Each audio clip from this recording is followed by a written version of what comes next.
Hello everyone, I hope you all are doing well and I wish you all the best कि आपकी जो stock market की journey है वो अच्छी जाए, आप अच्छे पैसे कमा पाओ guys. And yes, thank you so much for watching my YouTube channel videos. So अभी आने वाला एक नया आईपीओ प्रीमियर एनर्जीज लिमिटेड का। तो चलिए गाइस, आईपीओ डिटेल्स देखते हैं। आईपीओ डेट जो है वो 27 अगस्त 2024 से लेकर 29 अगस्त 2024 तक है। फेस वैल्यू ₹1 पर शेयर। प्राइस बैंड जो है वो 427 रुपये से लेकर 450 रुपये पर शेयर है। लॉट साइज 33 शेयर का है। टोटल इश्यू साइज़ जो है वो 6,28,97,777 शेयर्स, करीब 2,830 करोड़ 40 लाख रुपए कंपनी कलेक्ट करने वाली है इस टोटल इश्यू साइज से गाइस, जिसमें से 2,86,97,777 शेयर्स जो है वो फ्रेश इश्यूज़ के माध्यम से आएंगे और उससे कंपनी 1,291 करोड़ 40 लाख रुपए कलेक्ट करने वाली है। और गाइस 3 करोड़ 42 लाख शेयर्स जो है वो ऑफ़र फॉर सेल के ज़रिए आएंगे और उससे कंपनी 1,539 करोड़ रुपए कलेक्ट करने वाली है। सो जो ऑफ़र फॉर सेल के ज़रिए जो पैसे कलेक्ट हो रहे हैं वो प्रमोटर्स के पास जाएंगे और फ्रेश इश्यूज़ से जो पैसे कलेक्ट हो रहे हैं वो कंपनी के अंदर उसके मतलब यूज़ के लिए, मतलब उनके ग्रोथ के लिए यूज़ होंगे, मतलब एक्सपांशन है, डेवलपमेंट है, जो भी उनके बिज़नेस पे जहाँ पे भी ज़रूरत पड़ेगी या डेट चुकाने के लिए वो मैनेजमेंट मालिक जो है कंपनी के वो उस हिसाब से यूज़ करेंगे। अब इसका बेसिस ऑफ अलॉटमेंट 30 अगस्त 2024 को होगा। इनिशिएशन ऑफ रिफंड्स की जो डेट है वो 2 सितंबर 2024 है। Credit of shares to demat वो भी 2 सितंबर 2024 है। लिस्टिंग डेट जो है वो 3 सितंबर 2024 है। Cut off time for UPI mandate confirmation शाम को 5 बजे 29 अगस्त 2024 है गाइस। एम्प्लॉय डिस्काउंट ₹22 पर शेयर है। Issue type book built issue IPO. Listing जो है वो BSE NSE पे गाइस होने वाली है। सो ये एक मेन बोर्ड आईपीओ है गाइस और इसकी share holding pre issue 42 crore 20,65,168। Share holding post issue 45 crore 7,62,945 है गाइस। सो बेसिकली आप ये जो शेयर होल्डिंग पोस्ट इशू का फिगर जो है उसमें से शेयर होल्डिंग प्री इशू का फिगर माइनस करते हो तो आपको फ्रेश इश्यूज़ के नंबर ऑफ़ शेयर्स मिल जाएंगे। And guys of course retail category में मिनिमम 1 लॉट के लिए तो अप्लाई करना ही है। 33 शेयर्स आ जाएंगे, 14,850 रुपये गाइस आपको देने होंगे। मैक्सिमम 13 लॉट के लिए आप अप्लाई कर सकते हो। 429 शेयर्स आ जाएंगे, 1,93,050 रुपये गाइस आपको देने पड़ेंगे। एंड अकॉर्डिंग यहाँ पर HNI में मतलब हाई नेटवर्थ इंडिविजुअल या इंस्टीट्यूशंस आप काउंट कर सकते हो। S&B जो है वो स्मॉल एंड बिग के अलग अलग कैटेगरी के हिसाब से डिवाइड करे गए हैं। तो SHNI और BHNI में मिनिमम मैक्सिमम जो लॉट साइज़ कितने शेयर्स आएंगे और पैसे कितने लगेंगे वो बताया गया है। Reservation QIB shares offered not more than 50% of the offer. Retail shares offered not less than 35% of the offer. NII HNI shares offered not less than 15% of the offer है गाइस। प्रमोटर्स की बात करें तो Surendra Pal Singh Saluja and चिरंजीव सिंह सलूजा जो कि company के promoters है और इनकी शेयर होल्डिंग प्री इशू 72.22% है। शेयर होल्डिंग पोस्ट इशू 66.03% है गाइस। सो आफ्टर IPO इनकी होल्डिंग 66.03% की हो जाएगी। अब कंपनी के बिजनेस की अगर ब्रीफ आइडिया ले तो 1995 से इनकॉर्पोरेटेड है। Premier Energies Limited manufactures integrated solar cell and solar panel. The company's product portfolio includes cell, solar module, monofacial modules, bifacial modules, EPC solution and O&M solutions. और company की manufacturing unit जो है 5 है और ये पाँचों के पाँचों हैदराबाद तेलंगाना इंडिया में है। मतलब हैदराबाद में सारे के सारे मैन्युफैक्चरिंग यूनिट है। सो बेसिकली कंपनी जो है वो मतलब सोलर बेस बिजनेस है, मतलब सोलर पैनल, सेल और साथ में उसके रिलेटेड जो भी चीज़ें होती हैं उसके रिलेटेड। तो एक ट्रेंडी सेक्टर, फ्यूचरिस्टिक सेक्टर ज़रूर कह सकते हैं, क्योंकि आपको पता है कि हमारी गवर्नमेंट जो है वो क्लीन एनर्जी, ग्रीन एनर्जी, ये सारी चीज़ों को काफ़ी ज़्यादा प्रमोट कर रही है और उस चक्कर में बहुत सारे मतलब not in the sense of चक्कर में, मतलब उस वजह से बहुत सारी ऐसी इंडस्ट्री है जिनको एक नया दौर साइड्स मिली है, जिसकी वजह से उनके बिजनेस में ग्रोथ जो है वो और ज़्यादा बढ़ी हुई है। लाइकवाइज डिफेंस सेक्टर देखे या फिर मतलब ये लॉजिस्टिक सेक्टर्स देख ले, या ड्रोन बनाने वाली कंपनीज देख ले, या फिर होटल इंडस्ट्रीज भी पिछले कई टाइम से काफ़ी अच्छा कर रही है। ईवी इलेक्ट्रॉनिक व्हीकल जो है, मतलब EV vehicle, two wheeler, four wheeler, वो सारी चीज़ों में हमारी गवर्नमेंट काफ़ी अच्छा सपोर्ट दे रही है। तो ये सारी चीज़ों के स्टॉक के प्राइस भी आपने देखे होंगे, आसमान छू चुके हैं और ज़बरदस्त रिटर्न, मल्टी बैगर रिटर्न्स दे दिया already. So and guys, company के अगर क्लाइंटल बेस की अब बात करें तो NTPC, Tata power solar system limited, Panasonic life solutions private limited, Continuum Shakti pumps, first energy, blue pine energies private limited, Luminous, Hartek solar private limited, green infra wind energy limited, Sembcorp, Madhav infra projects limited, solar square energy private limited and Axitec energies India private limited, ये सारे के सारे company के clientele base है। तो decent अच्छे हैं, clientele base भी है अच्छा। और साथ में कंपनी के पास कितना ऑर्डर बुक है, मतलब ऑलरेडी काम कितना है, उसके बारे में बताया है। कंपनी जो है उनकी exported its products in United states, Hong Kong, south Africa, Bangladesh, Norway, Nepal, France, Malaysia, Canada, Sri Lanka, Germany, Hungary, the United Arab Emirates, Uganda, Turkey, south Korea, China, Taiwan and Philippines. तो इस सारी जगहों पर कंपनी मतलब एक्सपोर्ट करती है अपनी प्रोडक्ट्स। तो ये भी एक एड ऑन पॉइंट है। साथ में जून 2024 के हिसाब से कंपनी के पास 1447 एम्प्लॉयज़ की टीम है और 3278 कॉन्ट्रैक्ट लेबर्स है। सो गाइस, ये जो बिज़नेस प्रोफाइल है वो स्ट्रॉन्ग है अकॉर्डिंग टू मी, मतलब मैं अपना पॉइंट ऑफ व्यू बताऊँ आपको तो, क्योंकि ट्रेंडी सेक्टर भी है, क्लाइंटल बेस भी अच्छा है और फ्यूचरिस्टिक सेक्टर भी है गाइस। आपने अभी देखा होगा कि जैसे ये सुज़लोन का शेयर जो है इतना पेनी स्टॉक होके भी इतना रॉकेट की तरफ बढ़ रहा है, तो it is not only just कि उनके मतलब पिछले टाइम में जो भी गड़बड़ हुई थी, गड़बड़ इन द सेंस कि डेट ज़्यादा, ये वो, तो जो भी सॉर्ट आउट करके ये जो अब बिज़नेस मिल रहा है और इतना प्रोग्रेस कर रहा है स्टॉक और कंपनी दोनों।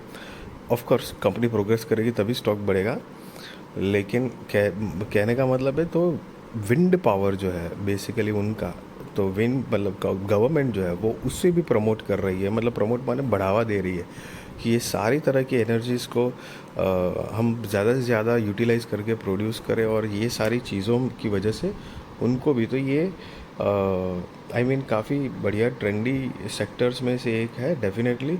सो आप ज़रूर फोकस कर सकते हो गाइस। बट एक बात ध्यान रहे, मैं आपको कोई बाय और सेल रिकमेंडेशन नहीं दे रहा हूँ, ना ही मैं आपको ये बता रहा हूँ कि आप आईपीओ में अप्लाई करो या ना करो। That is depend on your risk research, financial advisor को पूछ कर करना। Yes, opinion point of view मैं ज़रूर आपके सामने शेयर करता हूँ गाइस। हाँ, तो ये चीज़ का ध्यान रहे। अब कंपनी के फाइनेंशियल्स की बात करें तो यहाँ पर 31 मार्च 2022, 23, 24 और 30 जून 2024 के फाइनेंशियल्स दिए गए हैं गाइस। ये सारे फिगर करोड़ में है और ये रिसेंट वाला जो है जून 2024 वाला, वो फाइनेंशियल्स हम नहीं देखेंगे क्योंकि फुल ईयर का नहीं है। तो चलिए, ये फुल ईयर का 22, 23, 24 मार्च का क्या प्रोग्रेस किया है कंपनी ने 2-3 साल में, वो देखते हैं। तो कि असेट जो है वो 1341 करोड़ रुपए से बढ़कर मार्च 2024 में 3554 करोड़ रुपए के आसपास हुई है। रेवेन्यू 3735 करोड़ रुपए से कम होकर 3171 करोड़ रुपए के आसपास हुई है। प्रॉफिट आफ्टर टैक्स -14 करोड़ से बढ़कर 231 करोड़ के पॉजिटिव में है। नेटवर्क जो है वो नेगेटिव थी, वो भी प्लस में 36 करोड़ रुपए हुई है। और रिजर्व्स एंड सरप्लस 209 करोड़ रुपए से बढ़कर 455 करोड़ रुपए के आसपास हुआ है। टोटल बोरिंग्स जो है वो 453 करोड़ रुपए से बढ़कर 1392 करोड़ रुपए के आसपास हुआ है। और यहाँ पर आप नीचे देख सकते हो अमाउंट इन करोड़ लिखा हुआ है। सो गाइस, ये सारे फिगर करोड़ में है जो मैंने आपको पहले बताया। आप कंपनी के फाइनेंशियल्स की बात करें, सो गाइस कंपनी जो है वो रेवेन्यू ठीक है थोड़ी सी कम हुई है, लेकिन कंपनी का प्रॉफिट जो है वो काफ़ी अच्छे से बढ़ा हुआ है। बिकॉज आप देख सकते हो कि लॉस में थी कंपनी, तो लॉस से प्रॉफिट में तब्दील हुई है। And that is what I want to say कि कई सारे ऐसे सेक्टर्स हैं, जैसे टाटा पावर है। तो टाटा पावर या टाटा मोटर जो है वो आप उसका मतलब एक स्टैंडर्ड एग्जांपल, बहुत सारे एग्जांपल्स हैं लेकिन मैं एग्जांपल एक देना चाहता हूँ कि जैसे टाटा पावर है तो उसके स्टॉक की लाइफ टाइम अभी तक की जर्नी देखोगे आप कि भाई, तो लाइफ टाइम तक में कुछ ऐसा खास परफॉर्मेंस या रिटर्न दिया ही नहीं है टाटा पावर के स्टॉक ने। लेकिन कोविड के बाद जब से ये हमारी गवर्नमेंट ये सारी सेक्टर्स को प्रमोट कर रही है, बढ़ावा दे रही है, मतलब उस तरफ में उस डायरेक्शन में हम भी प्रोग्रेस कर रहे हैं, तो ये सारी कंपनीज जो है उनको भी ऑटो बिजनेस एक अपॉर्चुनिटी ज़्यादा से ज़्यादा मिलने के चांसेस बन रहे हैं। और ऐसे माहौल में जैसे टाटा पावर है तो पूरी दुनिया, पूरे देश जानता है कि टाटा इज़ लाइक एक ऐसा स्टैंडर्ड का बेंचमार्क है।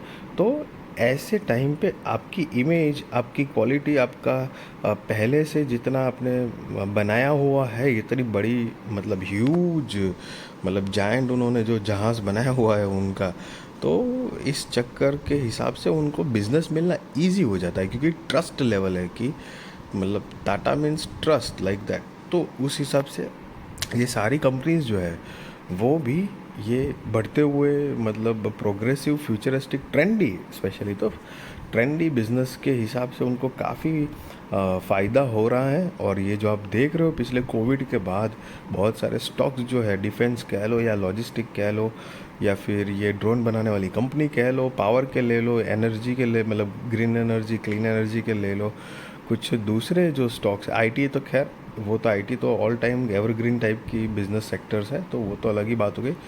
तो लेकिन बहुत सारे ऐसी चीज़ें हैं जो आई मीन ज़बरदस्त तरीके से रिटर्न दिए हुए हैं गाइस।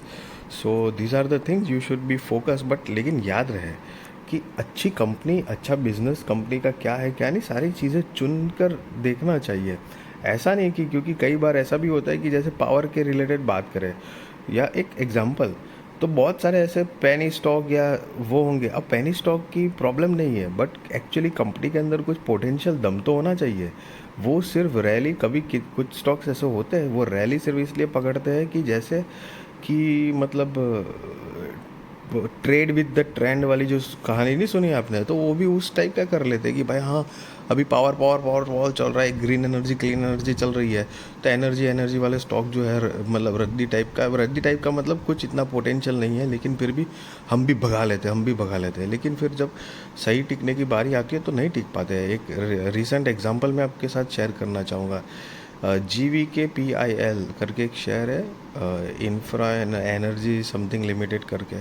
तो ये पेनी स्टॉक की बहुत बोलबाला थी, मतलब ये पावर सेक्टर को बिलोंग करता है क्या नहीं क्या है मुझे आइडिया नहीं है, क्योंकि मैं ऐसे में मतलब इतना जनरली पढ़ता नहीं हूँ, क्योंकि जहाँ पर हमारा एक स्टैंडर्ड चीज़ों पे फोकस करना चाहिए। बट एक एज अ न्यूज़ बात कर रहा हूँ, तो बहुत सारे लोग थे जो ये वो स्टॉक को ख़रीदने के लिए एकदम मतलब ख़रीदा हुआ भी था। अब कंपनी ने एक तरह से इंसॉल्वेंसी डिक्लेयर करी हुई है, तब कोर्ट में उनके आई मीन अभी देखो क्या होता है आगे। लेकिन स्टॉक लगातार अभी लोअर सर्किट मार रहा था, कुछ 12 रुपये से लेके सीधा 3-4 रुपये पे आ गया था। तो 1-2 रुपये से लेकर 12-15-17 समथिंग गया था, तो सबको और एकदम होप आ जाती है कि नहीं नहीं नहीं ये स्टॉक बहुत आगे बढ़ाया जाएगा ये वो करके। लेकिन अब वो पंप एंड डंप वाली थोड़ी कंडीशन क्रिएट हो जाती है, और होता क्या है कि अब वापस 3-4-5 दिनों से मतलब लास्ट वीक से समझो कि वापस वो अपर सर्किट लगा रहा है, समझ रहे हो। तो फिर इसमें ये मतलब देखो चल गया तो चांद तक, नहीं तो रात तक, फिर ऐसे स्टॉक में वो वाली कहानी हो जाती है। तो इंसॉल्वेंसी डिक्लेयर करती है, तो इसका मतलब ये नहीं है कि मतलब ऑफ कोर्स ये एक ट्रस्टेबल चीज़ तो नहीं है डेफिनेटली, लेकिन बहुत सारे ऐसे सेटलमेंट होते हैं जो आउट ऑफ द कोर्ट भी हो जाते हैं, तो उसकी वजह से कभी कभी कंपनीज बच भी जाती है। लेकिन उसका फंडा क्या कैसे मैनेज करना है वी डोंट नो गाइस। पैसे एक बार ही आपके बड़ी अमाउंट मान लो किसी ने लगा दिए 2-4-5 लाख रुपए, और वो ब्लॉक हो जाते हैं ऐसे में हायर प्राइस पे, ख़ास तौर पे मान लो किसी ने 12 रुपये में ये GVKPIL समथिंग जो स्टॉक है वो लिया होता, और 12 रुपये में मान लो कि 11-12-13 रुपये में लिया है किसी ने, और ऐसे मान लो एक रफ एग्जांपल की मतलब 5-6 लाख रुपए डाल दिए है, तो समझो कि उसका पैसा तो एक तरह से रिस्की मोड पे हो गया ना, पता ही नहीं है, कंपनी खुद ही मतलब दिवाला जाहिर कर दिया है और सारी की सारी चीज़ें अब कोर्ट में है, कुछ ना कुछ प्रॉब्लम से डेट नहीं चुका पा रहे हैं, ये वो समथिंग ब्ला ब्ला ब्ला, हज़ार रीजंस आएंगे फिर आ रहे हैं। तो और स्टॉक साथ में अब पिछले एक हफ्ते से वापस अपर सर्किट में भी है, तो वापस एक होप जगेगी लोगों को। तो ये सारी चीज़ें गाइज होती रहती है। सो मतलब अ, अच्छे स्टॉक चुनो तो वो थोड़ा फ़ायदेमंद रहेगा गाइज। फ़ायदेमंद रहेगा मतलब there is always a risk in a stock market. वो इन्वेस्टमेंट हो या ट्रेडिंग हो, रिस्क फैक्टर तो रहेगा ही रहेगा, बट अच्छी कंपनी चुनोगे तो प्रोबेबिलिटी ऑफ आपकी ग्रोथ, फाइनेंशियल ग्रोथ, जो आप पैसे इन्वेस्ट करते हो उसकी ग्रोथ की प्रोबेबिलिटी बढ़ती है आपके साथ। ये एक बात है। ऐसा ज़रूरी नहीं है कि कितनी बार ऐसा भी होता है कि स्टैंडर्ड स्टॉक मतलब बढ़िया स्टॉक भी 1 2 3 साल तक एकदम ठंडे पड़े रहते हैं। आप देखते हो कि उसी के सामने दूसरी सेक्टर के स्टॉक तो रॉकेट की तरह भाग रहे, ये कुछ कर ही नहीं पा रहे, कुछ कर ही नहीं रहे करके। बट द थिंग इज़ कि इसका मतलब ये नहीं है कि वो बेकार है, वो भी एक टाइम पे जब चलेंगे तो एक एक साथ में वो 2 4 साल का रिटर्न मिलेगा। So these are some stories that you have to focus guys. Okay guys, market capitalization जो है वो 20,284 करोड़ रुपए के आसपास का है, तो ये भी एक डिसेंट लेवल पे है। R O E 43.73%, R O C 25.65%, debt to equity 1.86, R O N W 37.46, P B B 30.76, PAT margin 7.3 है guys. E P S pre I P O 5.48, post I P O 17.58, P X pre I P O 82.09, post I P O 25.59 है। और ये जो note है E P S pre I P O and post I P ओ कैसे calculate किया है वो यहाँ पर बताया है। अब कंपनी का ऑब्जेक्ट ऑफ इश्यू देखें, मतलब आई पी ओ लाने की वजह, तो यहाँ पर मेजरली 2 रीजंस दिए गए हैं। Investment in the subsidiary Premier Energies Global Environment Private Limited for part financial to establish of 4 GW gigawatt solar PV TOPC on cell and 4 gigawatt solar PV TOPC on module manufacturing facility in Hyderabad, Telangana, India. The project and general corporate purpose. So guys, just be responsible trader, be responsible investor, value your money guys, and I wish you all the best. आपकी stock market की journey अच्छी जाए, आप अच्छे पैसे कमा पाओ। And yes guys, मैं आपको अगेन कोई बाय और सेल रिकमेंडेशन नहीं दे पा रहा हूँ। मैं आपको कोई ये भी नहीं बता रहा हूँ कि आप आईपीओ में अप्लाई करो या ना करो। That is depend on your risk research, financial advisor को पूछ कर करना। एंड यस, मार्केट वापस ऐसा बीच में लग रहा था कि मतलब जब धड़ाधड़ 2 3 दिन गैप डाउन और काफ़ी एक हैवी सिनारियो क्रिएट हो गया था। पूरे वर्ल्ड वाइड भी काफ़ी सेंसिटिव माहौल था, मतलब ये क्या ईरान इज़राइल वॉर वाली चीज़ें, बांग्लादेश वाली चीज़ें, और ये मतलब इंडिया पाकिस्तान तो थोड़ा मोटा वो चलता ही रहता है। कोल्ड हमारा कुछ ना कुछ तो बातें चलती ही रहती है। और ऊपर से रशिया यूक्रेन, ऊपर से रेट हाइक और ये न वो, बहुत सारे मतलब ओवरऑल जापान वाली कुछ कंडीशन, तो बहुत सारे ऐसे सेंसिटिव, इन शॉर्ट में वर्ल्ड इकोनॉमी का माहौल थोड़ा बन रहा था। लेकिन वापस मार्केट ने थोड़ा बूस्टअप किया है। सो अगर मार्केट ऐसे ही अप ट्रेंड में ही रहता है तो उस टाइम पे लिस्टिंग गेन के चांसेस ज़्यादा होते हैं guys. So these are some things. And yes, thank you so much. अच्छी लगी वीडियो तो ज़रूर लाइक शेयर सब्सक्राइब करिए। आपके सारे कॉन्टैक्ट के साथ भी मेरी वीडियो चैनल शेयर करिए, ताकि उनकी भी स्टॉक मार्केट की जर्नी और भी ज़्यादा कॉन्फिडेंट, सक्सेसफुल और अवेयर हो पाएगा। इस thank you so much for watching this video.